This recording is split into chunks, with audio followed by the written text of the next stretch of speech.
감기 걸렸어요. 머리도 약간 지끈지끈 쑤시고 콧물도 찔찔 나오네요. 몸살 기운도 약간 있는 것 같고. 같은 집에 살고 있는 우리 기타리스트 대빈도 감기에 걸렸다는 것으로 보아 유행인 것 같긴 한데, 이외에 임산부들이 감기 걸리면 애기한테 안 좋다 그래서 꼼짝없이 약 못 먹고 생으로 앓잖아요. 이 감기 먹으면은 막 졸릴까봐, 그래가지고 막 CD 튼다 그러면서 이거 틀고 저거 틀고 막 이럴까봐 지금 잠깐 생으로 앓자 막 이러고 있는데, 사람이 이게 감기에 콧물까지 나오면 상당히 추접스럽습니다.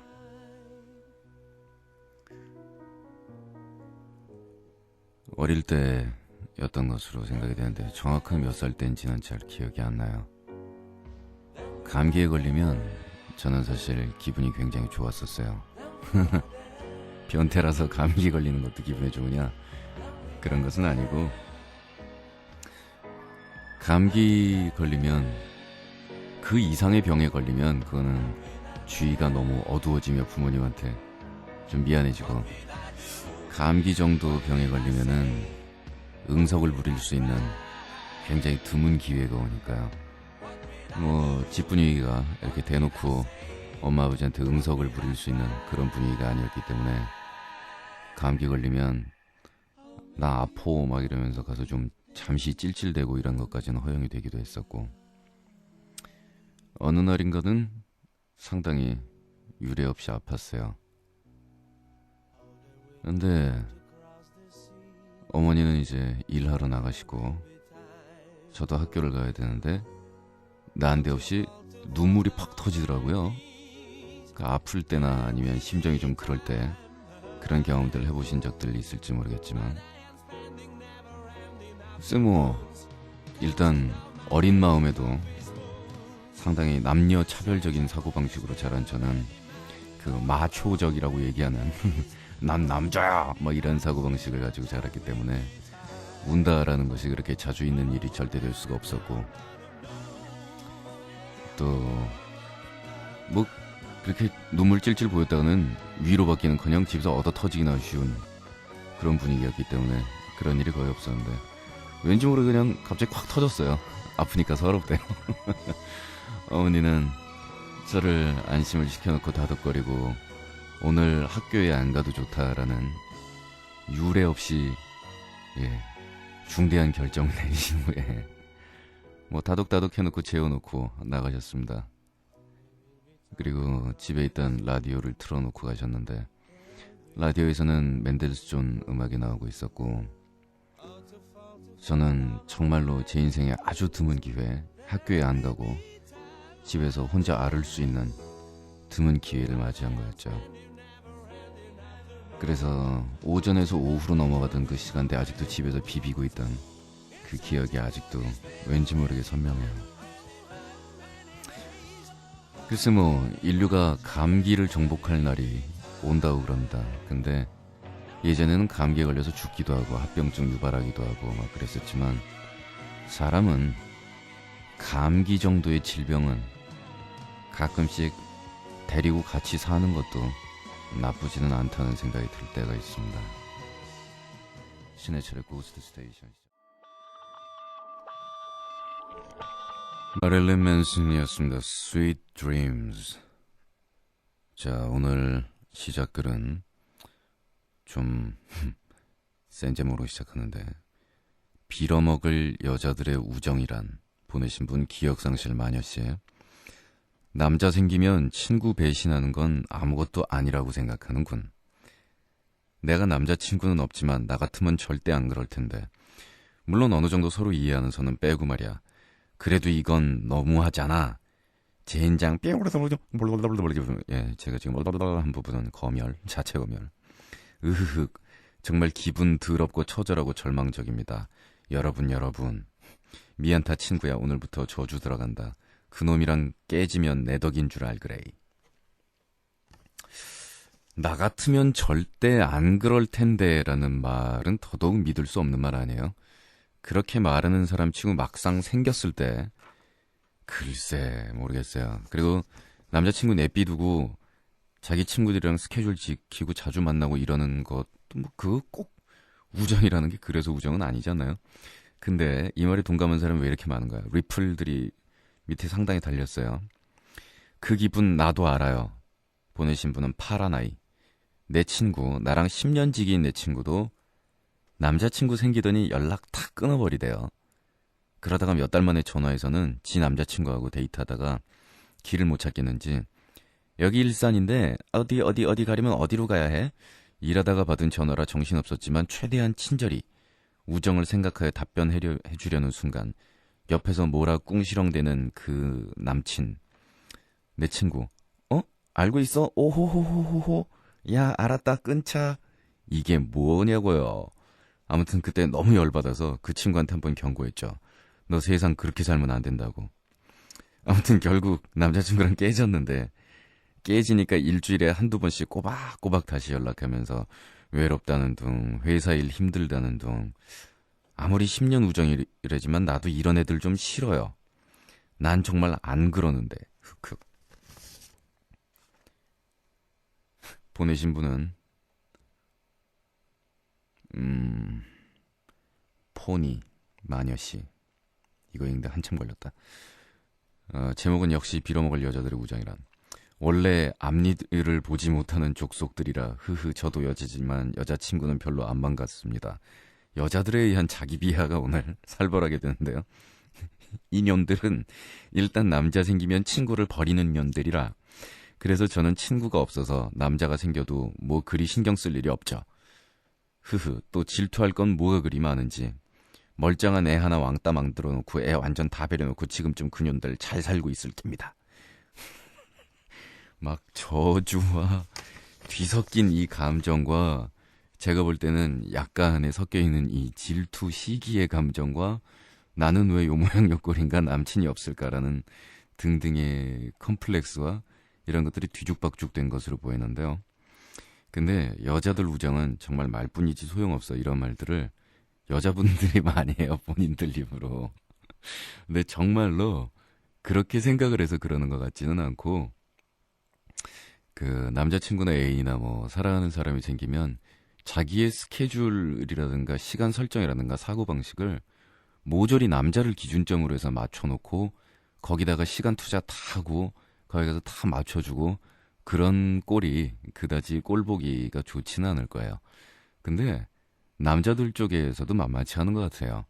요즘 들어서는 이제 뭐 그 남자가 옛날처럼 여자 보고 뭐 이래라 저래라 하는 커플은 정말 찾아보기가 힘들어진 것 같지만 노예로 여자친구한테 봉사하면서 거의 뭐 정신 못 차리고 있는 그런 사람들도 많아요.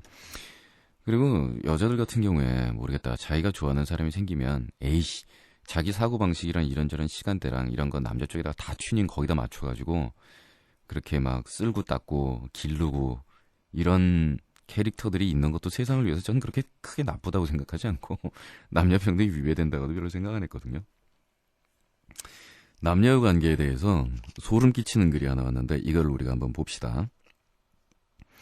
일단 뭐 이 글은 그렇다고 쳐요. 뭐 로맨스 수학이라는 건데 이건 뭐 그냥 그래요. 똑똑한 남자 플러스 똑똑한 여자 이퀄 로맨스. 똑똑남 플러스 멍청녀 이퀄 불륜. 멍청남 플러스 똑똑녀 결혼. 멍청남 플러스 멍청녀 이퀄 임신. 근데 이 쇼핑 산수 여기가 촌철살인인 것 같아요. 남자는 필요한 1불짜리 물건을 2불에 산다. 그치? 그 못 깎고 심지어는 바가지 쓰고 꼭 2배 주고 사요. 근데 여자는 필요 없는 2불짜리 물건을 1불에 산다. 깎긴 깎는데 그 물건 사실 필요 없는 물건 산다는 거예요. 여자는 미래에 대한 걱정을 한다. 남편을 얻을 때까진. 남자는 미래에 대한 걱정을 전혀 하지 않는다. 부인을 얻을 때까진. 이것도 나이가 좀 들어보면 좀 절실한 얘기죠. 자기 부인이 쓰는 것보다 많이 버는 남자를 우리는 성공한 남자라 칭한다. 그런 남자를 찾은 여자를 우리는 성공한 여자라 칭한다. 예, 여기서 남녀 기준은 어디까지나 남자를 그 밀티켓, 밥줄로 해가지고 결혼한 뒤에 그냥 비비대고 산다는 식의 기분 나쁜 설정으로 되어 있기는 하죠. 근데 이 맨 마지막이 정말 사람의 가슴을 쿵쿵 칩니다. 여자는 남자가 변할 거라 예상하고 결혼한다. 하지만 그는 변하지 않는다. 좀 부지런해지지 않을까, 깨끗해지지 않을까, 인간 되지 않을까 기대하는데 그렇게 안 된다는 거지. 남자는 여자가 변하지 않을 거라 예상하고 결혼한다. 하지만 그녀는 변한다. 계속 천사로 있을 것 같았는데 그게 아니라는 거죠. 마지막에 추신이 하나 달려있어요. 어떠한 말싸움에서도 마지막 말을 하는 사람은 여자다. 그 이후에 남자가 어떤 말을 한다면 그것은 새로운 말싸움의 시작이다. 글쎄, 동의하시든 안 하시든 어쨌든 이 세상의 인간이라는 게 남자하고 여자라는 이 두 개의 유니트 종류로 나뉘어 있음으로 해서 참 여러 가지 일들도 많이 생기고 이거 아니었으면 세상 정말 삭막하지 않았을까 그런 기분이 들 때가 참 많이 있어요. 이번에 준비한 곡은 이제 다시 한번 오늘 밤 분위기를 살려보기 위해서 한번 가보자 이런 뜻으로 판테라의 곡을 오늘까지 또 계속해서 무지하게 틀어드렸습니다. 판테라 공연 티켓을 드리는 날이 오늘이 아마도 제 계산으로 마지막인 것 같네요. 저도 가슴이 굉장히 찢어집니다. 박선영씨, 판테라가 뭔지 제 여자친구가, 전 이름은 여자 같은데 남자입니다. 판테라 공연을 가자고 생지랄을 떨어서요. 제가 학생인지라 뭔 돈이 있어서 10만 원이 넘는 돈을 공연에 꼬라박겠습니까? 솔직히 판테라라면 아깝지는 않은데요. 그래도 아무튼 요즘 자금 사정이 안 좋아서요. 하기는 비싸긴 하더라. 그래도 다 팔렸대요. 이분 판테라 공연 가야 되는 100가지 이유. 제목부터 장난 아니게 랄이죠. 이 판테라 공연을 가야 되는 100가지 이유를 쓰셨습니다. 근데 너무 속보여요. 1. 해철님의 열렬한 팬이다. 제 팬인 거하고 판테라 공연 가야 되는 거하고 무슨 상관이 있습니까 도대체. 그래놓고 2. 판테라를 좋아한다. 여기서부터 얘기가 시작하겠지.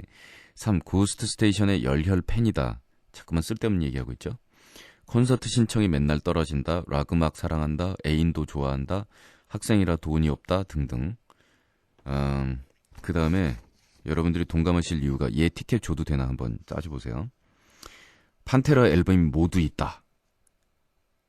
요즘 콘서트에 한 번도 못 갔다. 공연 간다고 큰소리 쳤다. 뒤탈 없을 줄 알고. 판테라 직접 보고 싶다. 판테라 통신 동호회 회원의 자격을 조금이라도 갖추기 위해. 등등등등. 노래 따라 부르기 위해 가사를 거의 아니까 판테라의 무슨 노래를 라이브로 듣기 위해서 등등 해서 정말로 100가지를 쓰셨어요. 진짜 장난 아니죠? 생각해낸 것도 장난 아닌데 쓰는 것도 만만치 않네요. 진짜 전라 열심히 했는데 뽑아주세요. 예, 판테라 티켓을 드리도록 하겠습니다. 2장씩 드리니까 그 여자친구랑 공연 가시면 되겠네요. 아이고, 자 이렇게 해서 판테라 티켓 나눠드리는 일이 끝났습니다. 티켓 받으신 분들은 우리 고스트 스테이션의 명예를 걸고 공연장에 가셔서 다른 관객들에게 뒤지지 않게 몰지각한 행동을 하고 오시기 바랍니다. 무슨 뜻인지 아시겠죠? 서로는 집어치고 빨리 본론으로 들어가죠. 지금 우리 학교는 중간고사 기간입니다. 저와 제 남자친구 오빠는 시험 보는 동안 다른 CC들이 그렇듯 학교 독서실에서 같이 스터디를 하기로 약조했습니다. 혹시 유령방송 몬스터님들이 난 CC였어도 같이 독서실 간 적 없다 뭐다 하면서 딴지를 걸으실지도 모르겠습니다. 하지만 그러지 마십시오. 이건 언제까지나 정상인들을 기준으로 한 겁니다. 글쎄 우리 방송에는 꼭 도서관 와서 커플들이 저지랄 해야겠냐라는 식의 그런 거는 좀 있었던 것 같은데. 아무튼 오늘도 역시 시험을 보고 나서 둘이서 다정하게 독서실로 갔죠. 늘 그러하듯 구석진 곳에서 자리를 잡고 스터디를 시작했어요. 하지만 솔직히 공부가 되나요? 책 한번 들여다보고 서로 얼굴 한번 쳐다보면서 해죽대고 그러는데 말이죠. 참고로 우린 사귄 지 오늘 23일째입니다. 한창일 때죠. 크크크. 3주 됐다는 얘기를 하고 있는 거죠, 지금. 진짜 옆에 있으면 때려버리고 싶다. 결국 우리는 스터디를 시작한 지 30분도 안 돼서 피곤하다, 우리 나가서 좀만 쉴까 하면서 이딴 멘트를 내뱉으며 독서실 밖으로 기어나간 것입니다. 그리고서는 데이트하기 좋은 곳을 찾아서 둘 다 종종 걸음을 쳤죠. 도착한 곳은 아무도 없는 음악실. 우리는 그 좁은 피아노 의자 하나를 비집고 같이 앉았습니다. 캬, 열려진 창에서는 프리지아 향기가 섞인 봄바람이 살랑살랑 불어오고, 이거 지금 유령방송에 보낸 글 맞아? 벚꽃이랑 흰 목련이 화사하게 피어있는 것이 진짜로 분위기 죽였습니다. 요즘 한국 날씨 겁나게 좋거든요. 바람나기 딱 좋은 날씨죠. 아무튼 제 남자친구도 분위기 때문에 좀 땡기는지 제 어깨에 손을 얹고는 끌어당기더라고요. 시험 공부도 해야 하는데 하는 생각이 아주 잠시 제 뇌리를 스쳤지만 그게 대수냐고. 근데 제 남친놈이 남자친구 놈이 아무래도 낌새가 뽀뽀를 하려고 하는 것 같은 겁니다. 헉스, 여긴 학교인데 하는 생각이 좀 더 강하게 제 뇌리를 스쳤지만 어느새 저는 혹시 누구 없나 하고 망을 보고 있더군요. 잘한다. 내가 맨날 그렇지 뭐. 그냥 해버리지 뭐. 해버렸죠. 근데 문제는 그게 아니었어요. 갑자기 남자친구가 벌떡 일어나길래 정신을 차려보니까 음악실 문 앞에 학생 주임이 서 있더군요. 학생 주임?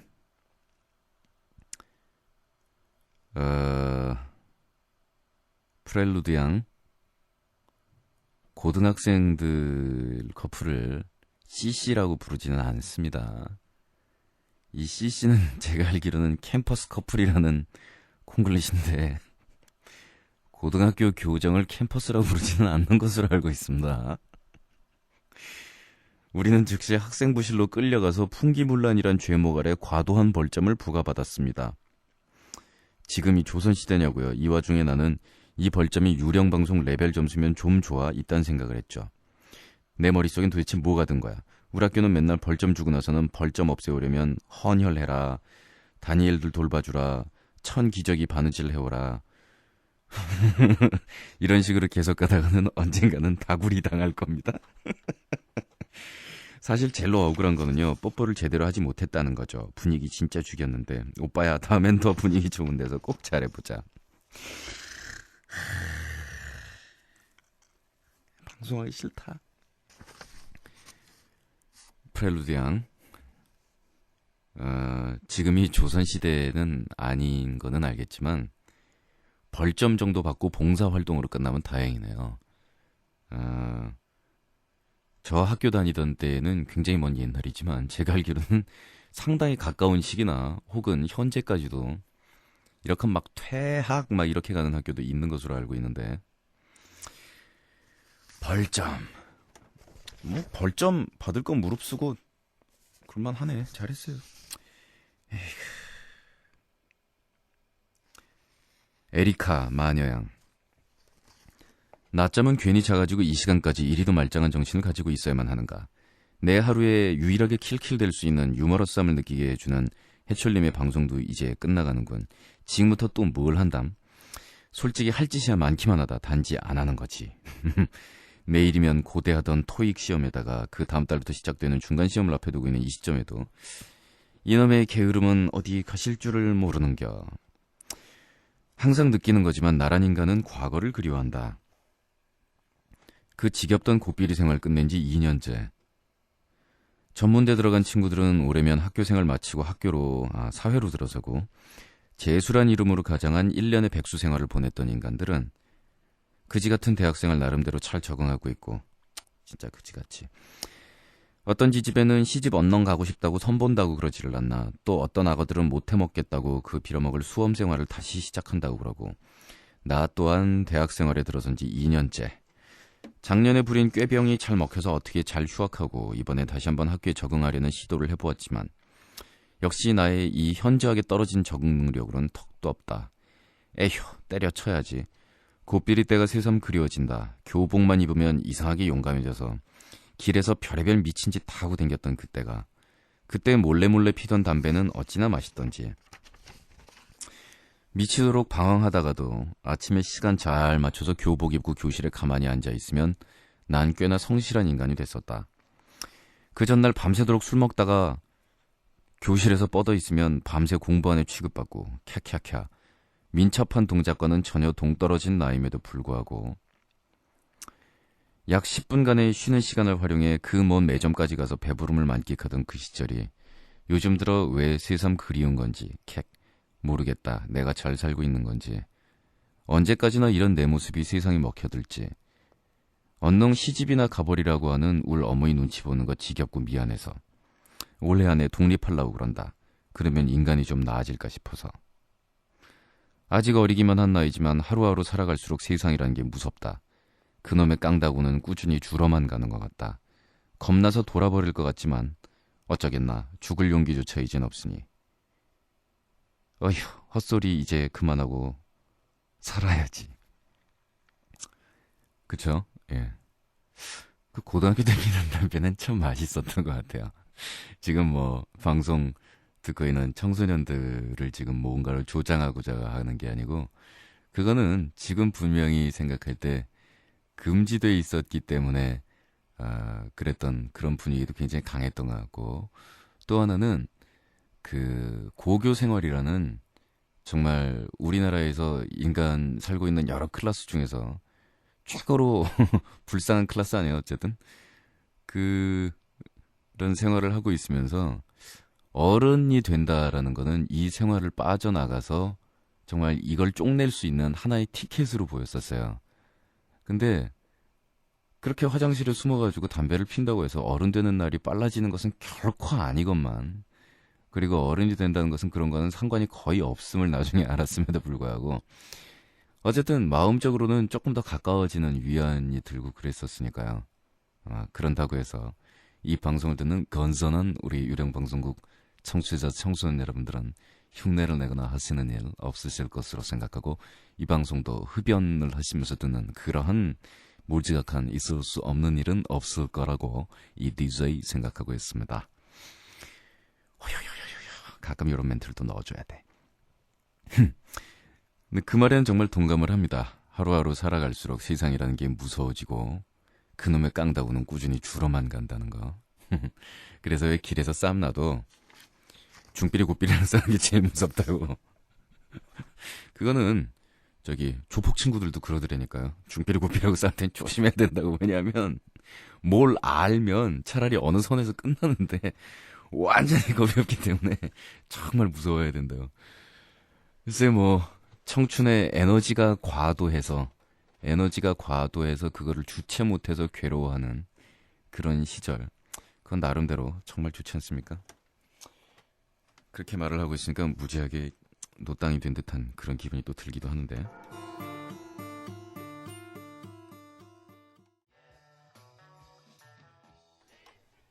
맨슨의 Wide Open Space 그리고 비틀스의 Day Tripper였습니다. 애물단지들의 사연들이 또 도착해 있습니다. 아유, 이 왼수들. 글 제목 봐라. 쿠헤헤 오날브로 잘렸음. 오날브로 회사에서 잘렸음당. 너무 늦게 출근한다나. 어쨌든 잘 됐지 뭐. 그래도 좀에 찜찜한데 화끈한 노래 어디 없을까요? 오늘부터는 고스트 스테이션 제대로 듣겠구만. 회사에서 잘린 거 책임지려면 노래나 화끈하게 틀어줘요. 에이그, 그게 좀 일찍 하지. 잘렸냐. 초보 백조에게 훌륭한 행동 지침서가 필요해요. 보내신 분 초보 백수. 지금 해철님이 틀어주는 백수의 아침을 듣고 있어요. 근데 백수에게도 아침은 오나요? 12년 동안 직장 생활하다가 숨 막혀서 미칠 것 같아서 주변에서 미쳤다고 했죠. 돈도 안 모아놓고 결혼도 안 하고 아무 생각 없이 때려쳤으니 연봉도 4천만 원 정도 되는데 근데 그 돈 다 어디로 갔는지 주는 사람은 줬다는데 받은 사람은 왜 그 돈이 안 되는지 이런 게 돈의 본 모습이지만 그냥 때려쳤어요. 직장 생활 오래 하다 보니 중요한 건 자신의 적성과 성취 만족도더군요. 한 발 아니 몇 년 늦게 시작하더라도 그것이 가장 중요하다고 생각을 해요. 오늘로 백조 생활 딱 2주일 됐어요. 근데 일주일 지나면서 아침이 어디로 갔는지 찾을 수가 없는 거 있죠. 오로지 늦은 오후와 밤밖에는. 아침, 너 어디로 간 거야? 흑흑, 점점 백조가 아닌 박쥐가 되고 있네요. 오래된 베테랑 선배 백조 백수님들, 박쥐가 되지 않도록 백수가 지켜야 하는 생활 수칙 같은 거 좀 알려주세요. 특히 피가 되고 살이 되는 걸로 골라서. 해철님 옛날에 그랬죠? 나이 30 넘으면 오히려 편안해진다고. 근데 순 거짓말인 것 같아요. 알았어? 거짓말인 거? 그렇지 뭐 30 넘으면 무조건 다 편안해지겠수. 편해지는 부분도 있다 하는 겁니다. 우리가 말 표현을 정확히 합시다. 그리고 나이 많은 백조가 드리는 한마디. 어린 백수 백조님들 희망을 가지세요. 돈으로도 살 수 없는 시간과 꿈이 많잖아요. 제가 지금 제일 부러운 건 꿈을 가진 20대 젊은 사람이고요. 저도 제 나이가 부럽다는 30대 후반의 직장 선배 말을 듣고 과감히 백조가 됐답니다. 에휴, 이 말 듣고 그래 맞아 하다가 또 누구 신세 몇 명 조질라고 이런 말을. 자, 보내신 분은 바다씨. 우와, 과감하시네요. 백조의 수칙은요. 1. 끼니를 거르지 않아야 한다는 것과 동시에 과식을 해서 살을 찌우지 말아야 한다는 것. 백수 누가 과식할 정도로 밥이나 많이 주나? 2. 되도록 심심한 시간을 누구와 함께 하는 것보다 하고 싶었던 일이나 독서를 하시길, 그리고 가족과 많은 시간을 함께 하시기를. 국방만 받지 뭐 가족들하고 있으면. 3. 간 혹은 여행도 하시길. 자주 하면 병됩니다. 돈이 있어야지 웬수야. 4. 잠은 규칙으로 자길. 어떤 날은 날 새고 어떤 날은 일찍 자고 일어나는 건 건강도 그렇지만 생활 리듬이 깨지기 쉽습니다. 그리고 중요한 건 자신이 백조라는 사실에 너무 울적해하지 마시기를. 마지막 항이 제일 중요한 것 같아요. 예. 아무리 백조 백수가 됐어도 패기하고 객기하고 이런 건 좀 있어야 되잖아요. 자, 우리 애물단지들의 글이었고요. 이번에는 또 우리 아픈 양반들 글입니다. 아프다는 거는 뭐 육체일 수도 있겠지만 주로 또 우리 마음이 아픈 식구들이지. 비수를 가는 밤. 1997년 이후 내 머리를 들쑤시고 다니던 롱아일랜드의 참울한, 때로는 온몸이 정전기에 감전된 것 같던 짧은 뭉클함도 잠시, 이 몸과 마음은 다시 나의 사치에 길들여진 호화로운 슬픈 감성 만들기를 거부하고 남자라는 문패를 내걸고 세상과 부딪히기 시작했다. 그 후로 난 내 몸이 적의 가증스런 칼에 찢기는 동안 커다란 무쇠만 찾아다녔다. 무쇠를 어떤 형태로 갈아야 할지 결정도 못한 채 완성 후의 모습과 이 무거운 쇳덩어리를 어떻게 빠르게 휘둘러 보일 수 있을까의 나의 정신은 혼란과 어둠의 안개에 가려져 있다. 하지만 어렴풋이 확신할 수 있던 것은 그 크기는 내 키보다 커서 내가 느끼기에 듬직해하며 날카롭기는 종이와 같아 무엇이든 벨 수 있어야 한다. 이제야 나는 그것이 칼이란 걸 알았다. 난 칼을 간다. 누구는 여러 개의 칼을 만들고 또는 녹슨 커다란 칼을 들고 나온다. 식칼 한 자루로 여기저기 들쑤시는 놈이 있는가 하면 칼집만 가지고 나와 마치 칼인 양 겁만 주기도 한다.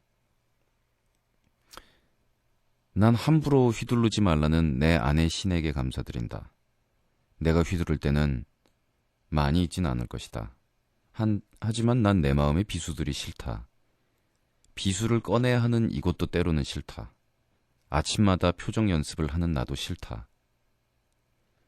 푸른 바다가 보이는 아무도 없는 마음의 섬에 내가 사랑하는 그녀와 내 마음 깊숙이 묻어버린 순수를 꺼내어 나의 스스로 만들어진 칼을 묻고 싶다. 하지만 칼을 뽑아들여야 할 때는 그 누구도 눈치채지 못하게 빠르게 휘둘러 숨기리라. 뭔가 있는 내용 같죠? 근데 무슨 뜻인지는 여러분들 다 모르겠죠? 저도 모르겠거든요. 근데 무슨 뜻인지는 별로 상관이 없는 것 같아요. 여과지. 엄마한테 전화가 왔다. 많이 편찮으신가 보다. 나에게는 아무런 느낌이 없다. 주위 사람들이 혀를 내두르는 우리 어머니의 희생. 어머니는 오히려 그런 어머니 때문에 딸이 불효녀라 인식되는 건 아닌지까지 걱정도 하신다. 그런데 내겐 느낌이 없는 것 같다. 어쩌면 오히려 그런 것 때문에 속상한 것 같다.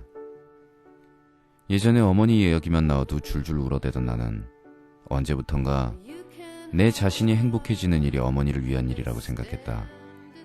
그건 분명 옳은 일일 거다. 하지만 내 어머니는 내 생각보다 너무 빨리 지치셨을까?